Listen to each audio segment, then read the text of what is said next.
साक्षीने एक पवित्र आणि मानवी सेवेचा संकल्प करतो की माझ्या मृत्यूनंतर माझ्या अवयवावरती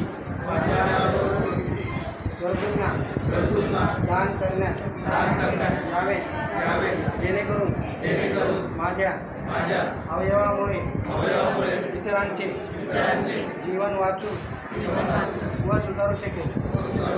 मी हा निर्णय स्वेच्छेने कोणाच्याही दबावाशिवाय पूर्ण विचारपूर्वक घेत आहे। अवयवदान ही श्रेष्ठ आणि निरपेक्ष मानव सेवा आहे याची मला जाणीव आहे। मी समाजात अवयवदानाबद्दल जनजागृती घडवण्याचा प्रयत्न करीन आणि इतरांनाही यासाठी प्रेरित करीन।